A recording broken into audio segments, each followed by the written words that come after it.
So let us do some observations.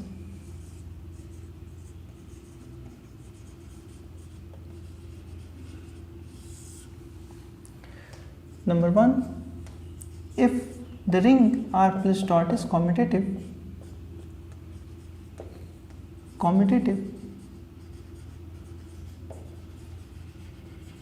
then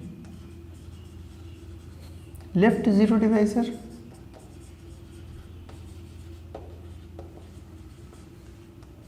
right zero divisor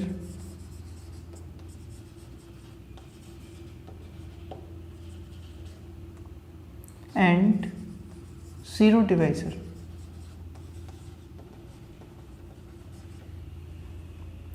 are all same terms, because the ring is commutative, so there is not any difference between the left zero divisor, right zero divisor or zero divisor. Now come to the next observation, second. Now suppose R is a non-commutative ring, and in that non-commutative ring, suppose it has no left non-zero zero divisor, because 0 is always a zero divisor or 0 is always a left zero divisor. So assume that R is a non-commutative ring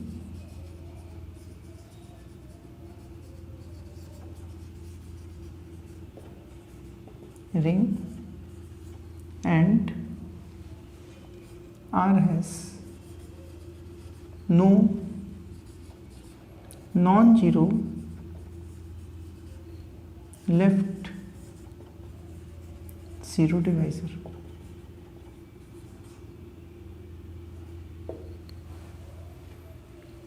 So R has no non-zero left zero divisor.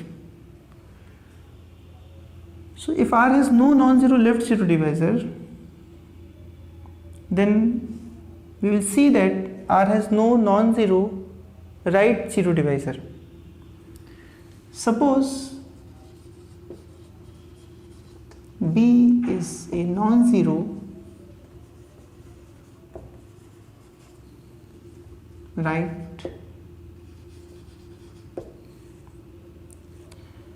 zero divisor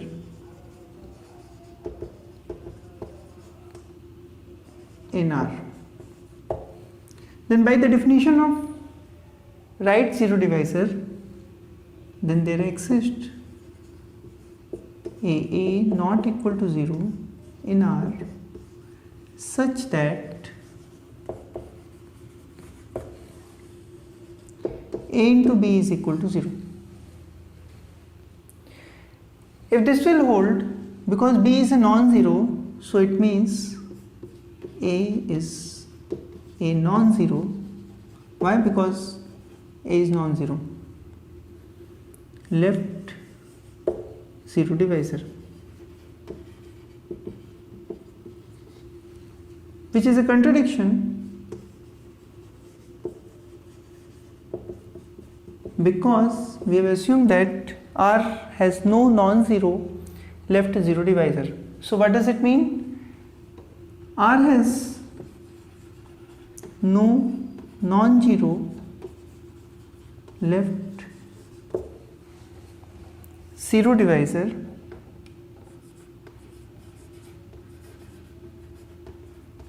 implies R has no non-zero right zero divisor.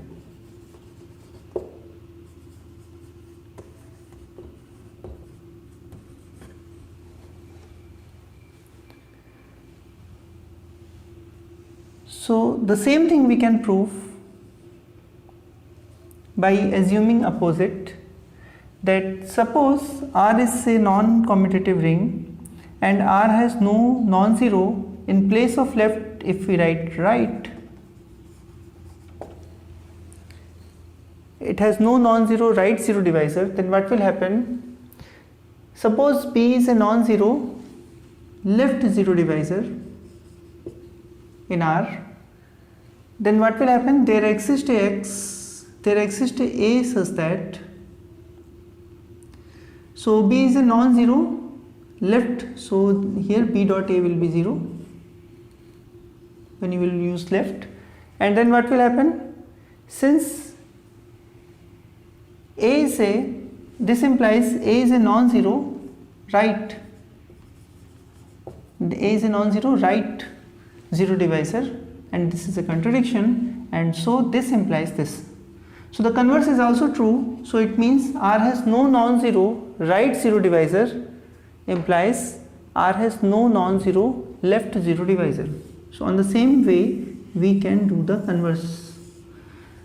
So once in a non-commutative ring there is no non-zero left zero divisor, then there is no non-zero right zero divisor, and if in a non-commutative ring there is no non-zero right zero divisor, then there is no non-zero left zero divisor.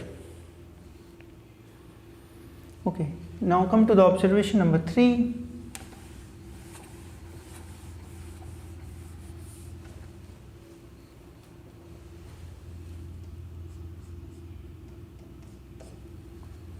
So now both are same thing. So now again assume that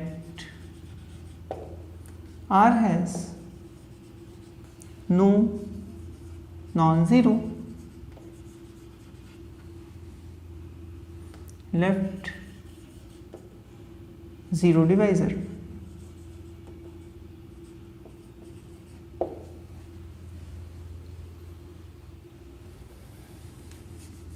Take two elements AB in R such that A into B is equal to 0.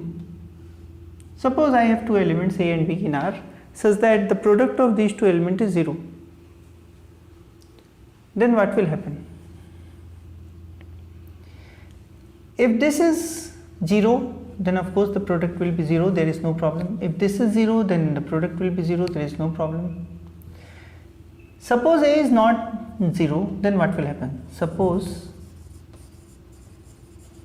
A is not equal to 0, then what will happen? If A is non-zero, then B will become a right zero divisor, but it has no non-zero right zero divisors, so it means that suppose A is not equal to 0, then B is a right zero divisor. But because we have assumed that there is no non-zero left zero divisor, so there is no non-zero right zero divisor, it means if it is a right zero divisor, then it has to be 0. So B is equal to 0. Further, suppose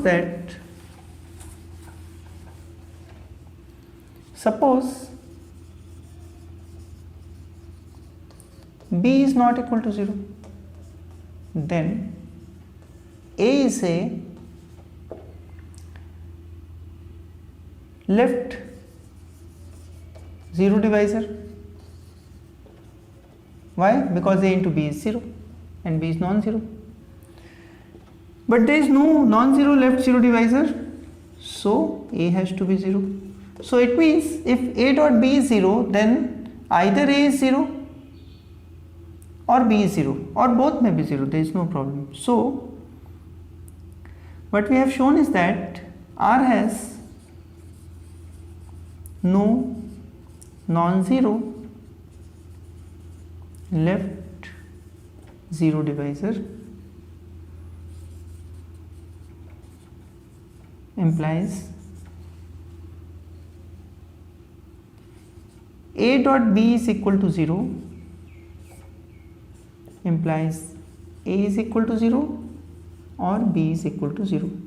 So this statement implies this whole thing. So if A dot B is 0, then either A is 0 or B is 0.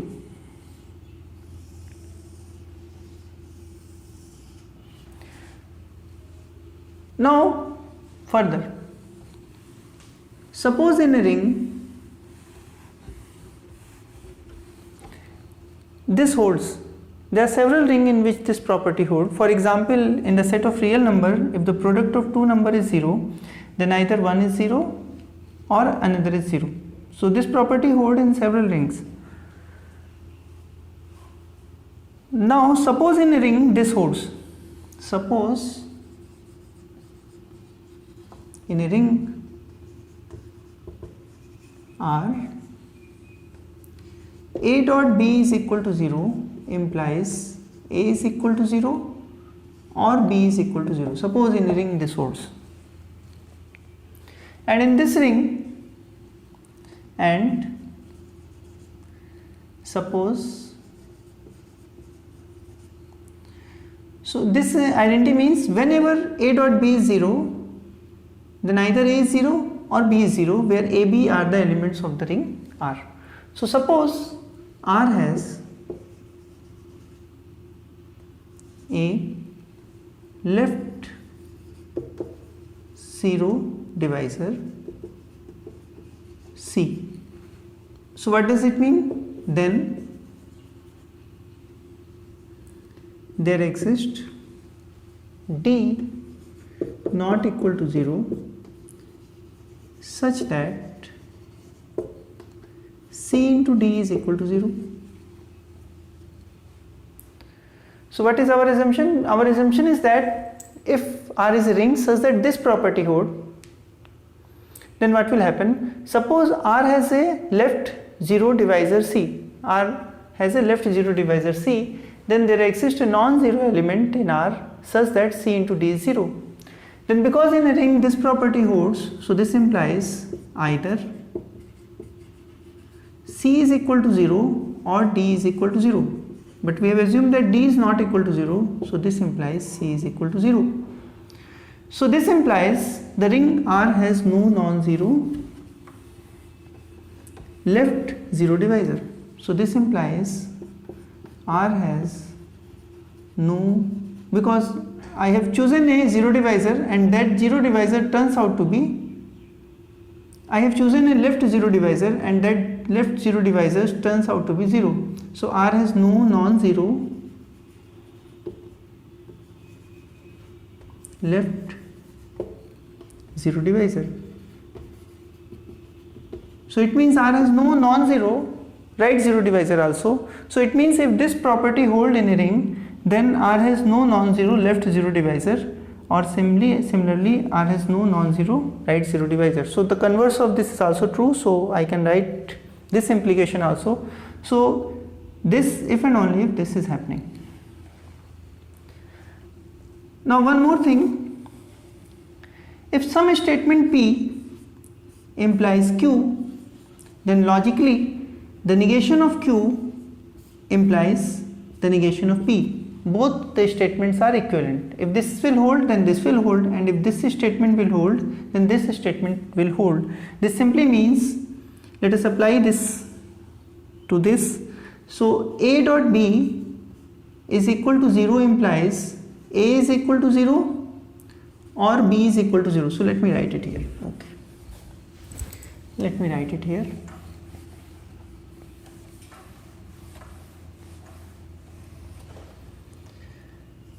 A dot B is equal to 0 implies A is equal to 0 or B is equal to 0.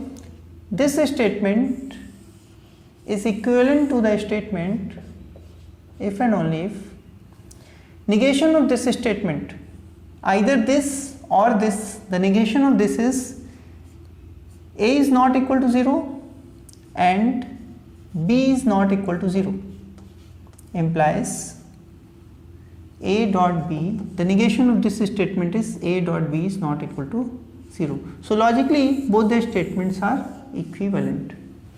So it means R has no non-zero left 0 divisors if and only if for non-zero A and non-zero B, A dot B is non-zero. It means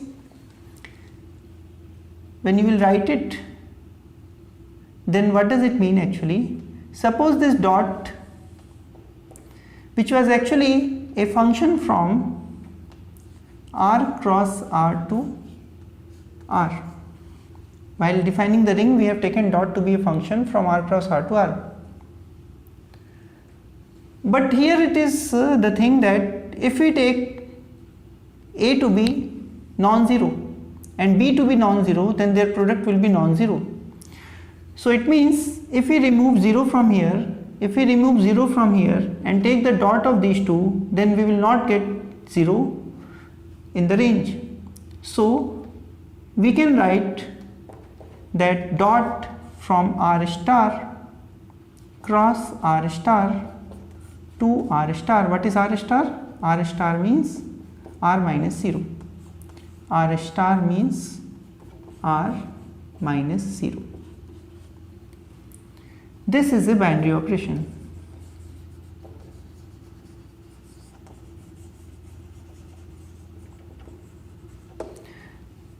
But dot is always associative over R.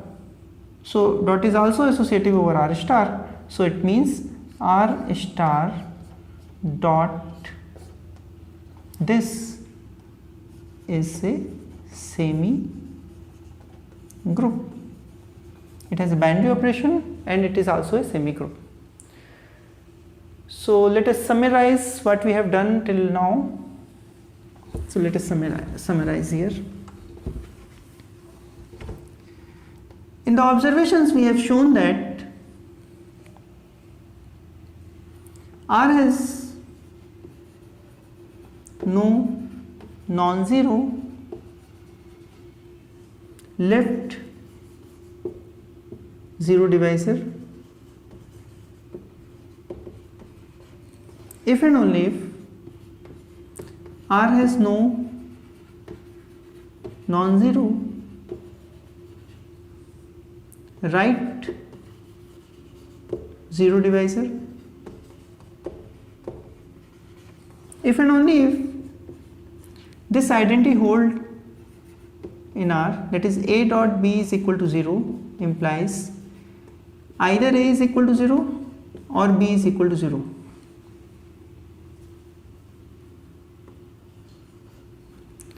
This if and only if this is hold, A is non-zero and B is non-zero, implies A dot B is not equal to 0, and this simply means that R star dot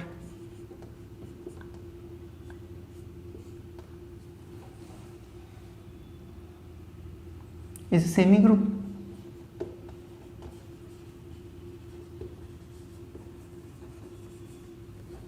As soon as I say that R star dot is a semi group, means dot is a binary operation on this, and dot is a binary operation means if I take a non-zero A and non-zero B, then product will be non-zero. So this implies this. So both the things are equivalent. Both the statements are equivalent. Now let us see one more thing. So come to the next observation.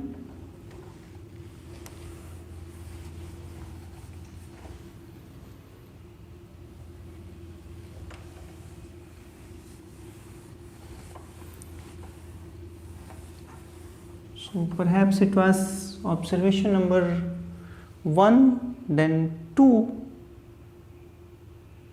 1, 2, this was observation number 3 perhaps. Now let me come to the observation number 4. It's okay. Now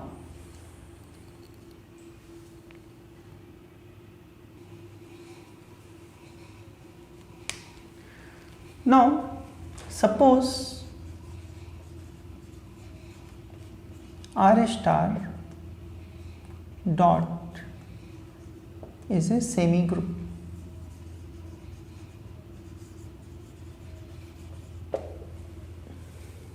R star dot is a semi group simply means that whenever A dot B is equal to 0, this implies either A is 0 or B is 0, or you may say that R has no non-zero left zero divisor, or R has no non-zero right zero divisor, or A is non-zero and B is non-zero implies A dot B is not equal to 0.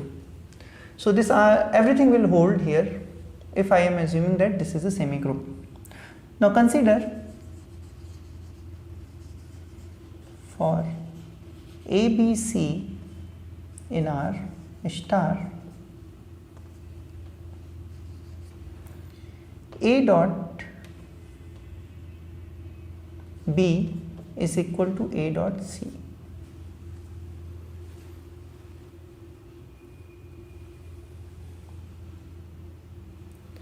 Then what will happen is that we can write it as AB minus AC is equal to 0. We can write it as A dot B minus C is equal to 0. But A is non-zero, B is non-zero and C is non-zero, I am assuming. Because A is non-zero and A dot B is 0, so it means either A is 0 and B is 0, but A is non-zero, so this implies B minus C is equal to 0, so this implies B is equal to C. So this is called that if AB is equal to AC, then B is equal to C. So we can cancel A, but cancelling A, for cancelling A we have to assume that A is non-zero. So we say it like this, that in R, so I am talking it in R star. Now we can write the result in R. In R, if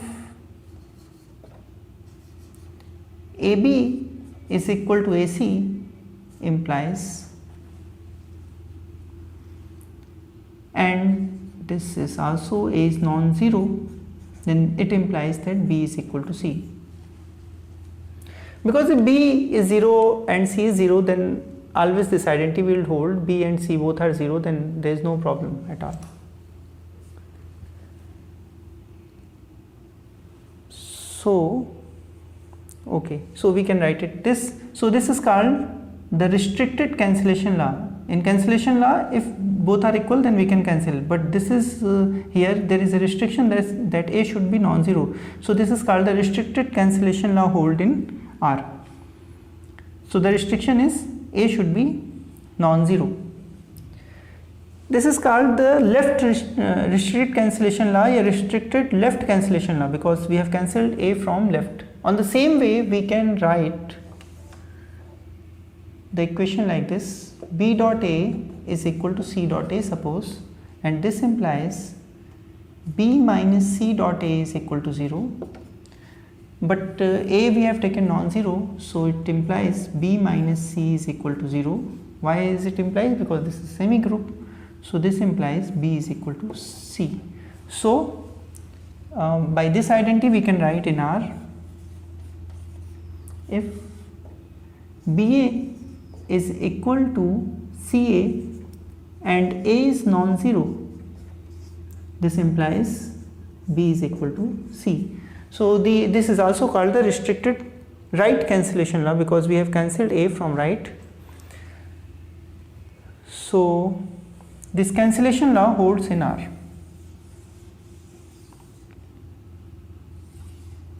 Conversely, if in R this cancellation law hold, then this will become a semi-group.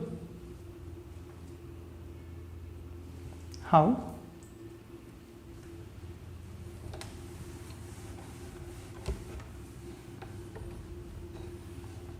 Let me call it A.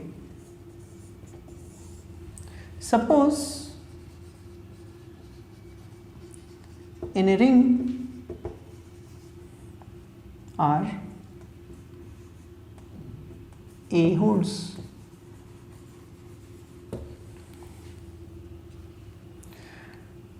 So to show that this R star is a semi-group, it is sufficient to show any one of these things. So I will show that R has no non-zero left zero divisor. Suppose A is a non-zero left zero divisor, then there exists a b not equal to 0 such that, by the definition of left zero divisor, such that a dot b is equal to 0. But we can write it as a dot 0. Now we have assumed that a is non-zero,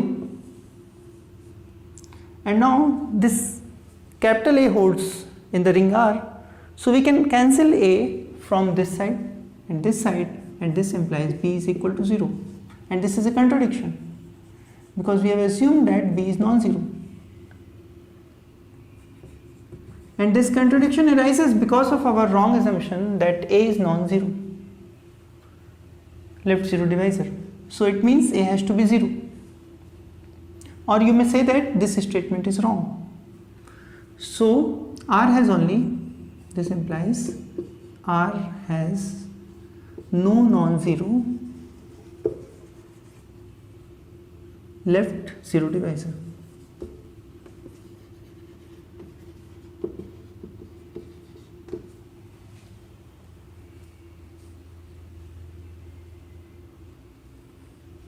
So we can add one more point here, and that point is this set of equation A holds equation A holds in R. This is called the restricted cancellation loss. So if R has no non-zero left zero divisor, that is equivalent to R has no non-zero right zero divisor, this is equivalent to saying that a dot b is equal to 0 implies a is equal to 0 or b is equal to 0. This is equivalent to saying that a is non-zero and b is non-zero, then a dot b is equal to 0. This is equivalent to saying that R star dot is a semi-group, and this is equivalent to saying that equation A holds in R, that is restricted cancellation law holds in R. So now let me define integral domain.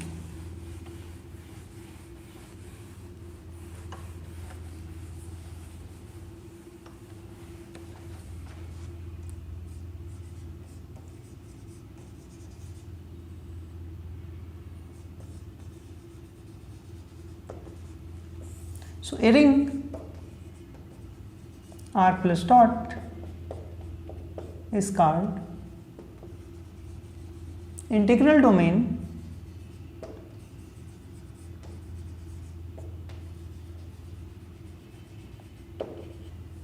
if R has no non-zero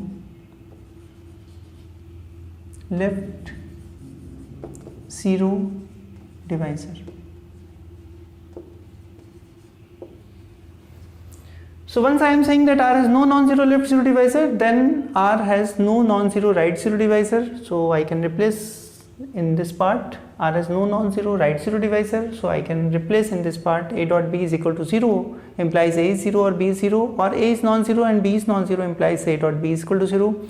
R star dot is a semi-group, and that is same thing that restricted cancellation law holds in R. So all are equivalent. So 1, 2, 3, 4, 5, 6, these are 6 definitions of this integral domain.